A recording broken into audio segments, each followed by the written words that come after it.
உலகத்தின் கண்ணிலே 100 அஸ்வமேத யாகத்தை செய்து நாம் தேவேந்திர பதவி அடைய வேண்டும் அப்படி என்று 100 அஸ்வமேத யாகத்தை செய்கின்றான்.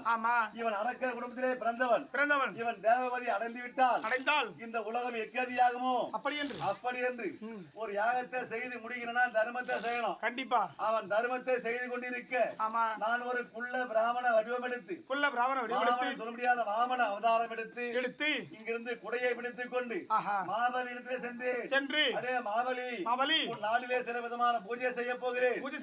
எனக்கு ஓரடி மண் வேண்டும் என்று கேட்க அந்த மாபலி பார்த்தான். அடே குள்ள பிராமணா அடே ஏழை பிராமணா ஓரடி மண் வைத்து என்ன செய்வாய்? உனக்காக 3 அடி நான் தருகிறேன். அப்படி என்று இதை பெற்றுக்கொண்டு இந்த உலகத்திலே பூஜை செய்யலாம் என்று சொல்ல எனக்கு தார வார்த்தை கொடுத்தான் தளத்திலே. சரி, அப்போ சுக்லாச்சாரி பார்த்தார். வந்திருக்கும் பகவான் என்று